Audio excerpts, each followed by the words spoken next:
Assalamualaikum warahmatullahi wabarakatuh. Hai Sobat RSI Masito, pernahkah Anda mendengar istilah hernia? Atau mungkin Anda mengenal seseorang yang mengalaminya? Hernia adalah kondisi medis yang sering terjadi, tapi masih banyak yang belum benar-benar memahaminya.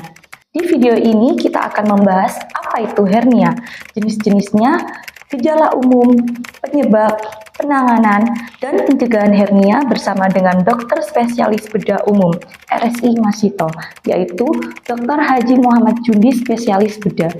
Yuk kita pelajari bersama agar lebih waspada dan bisa menjaga kesehatan tubuh dengan lebih baik. Yang pertama, apa itu hernia? Assalamualaikum, perkenalkan saya Dr. Muhammad Jundi Agustoro, spesialis bedah dari RSI Masito Bangil.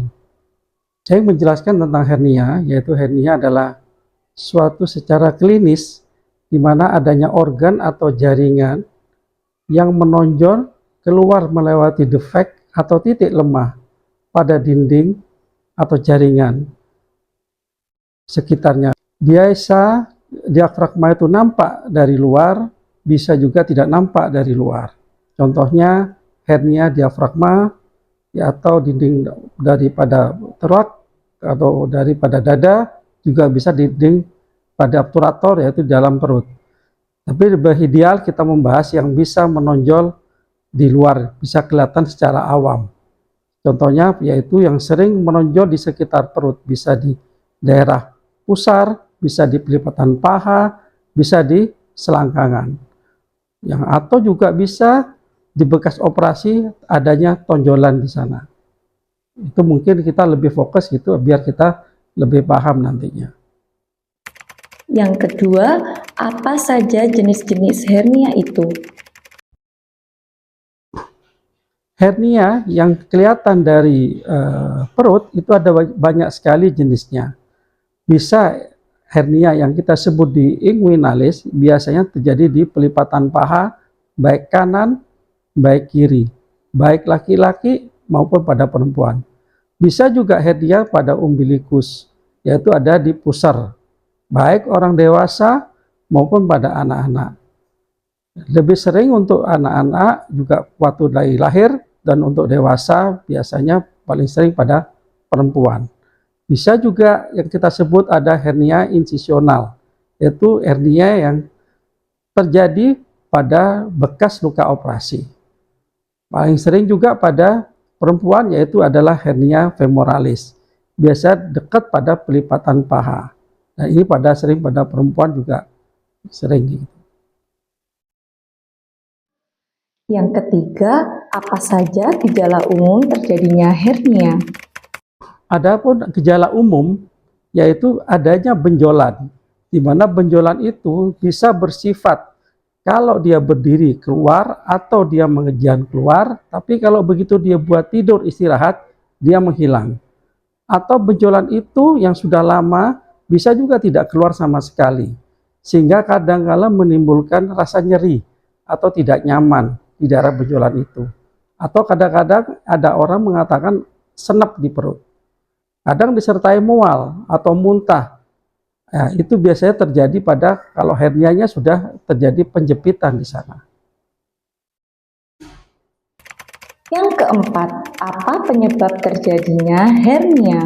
Adapun penyebab daripada hernia untuk anak-anak biasanya kongenital.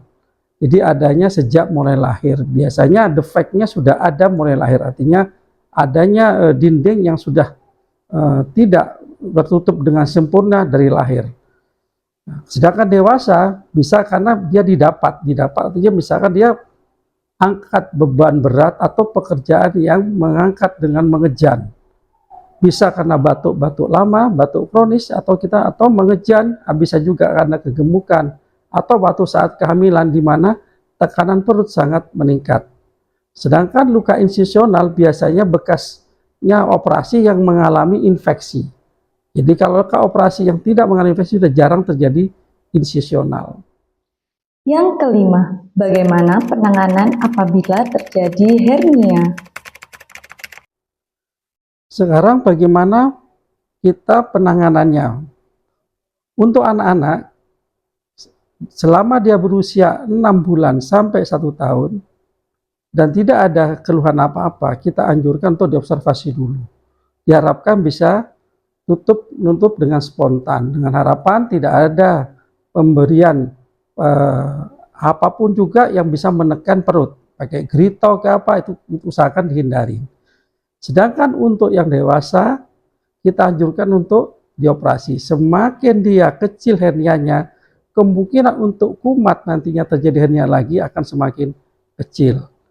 Dan kedua, nantinya kalau dibiarkan terus akan terjadi penjepitan yang keluar di usus itu, di dalam hernia itu. Jadi kalau itu terjadi penjepitan, risikonya sangat berat. Pertama, bisa memotong usus. Kedua, risiko untuk bisa meninggal. Yang keenam, bagaimana pencegahan agar tidak terjadi hernia?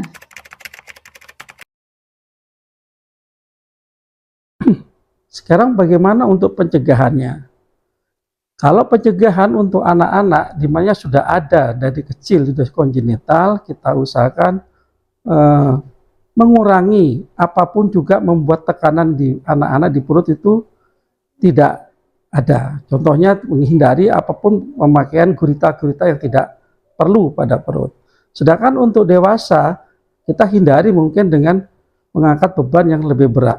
Kalau memang ada batuk, usahakan itu cepat-cepat diselesaikan dan sebagainya. Ya, hindari juga bagaimana agar tidak mengejan. Jadi hindari kalau kita terlalu sering sembelit kata orang, ya bisa kan kita gitu.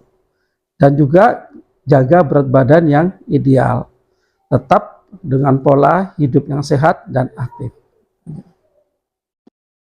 Pesan penting untuk semua orang yang mengalami gejala hernia. Pesan saya, kalau merasa ada benjolan ataupun sudah kelihatan ada benjolan, segeralah periksa ke dokter bedah, apalagi itu menimbulkan nyeri. Tidak nyeri pun juga kalau saran saya adalah tetap periksa ke dokter bedah. Itu pesan saya. Terima kasih. Wassalamualaikum warahmatullahi wabarakatuh.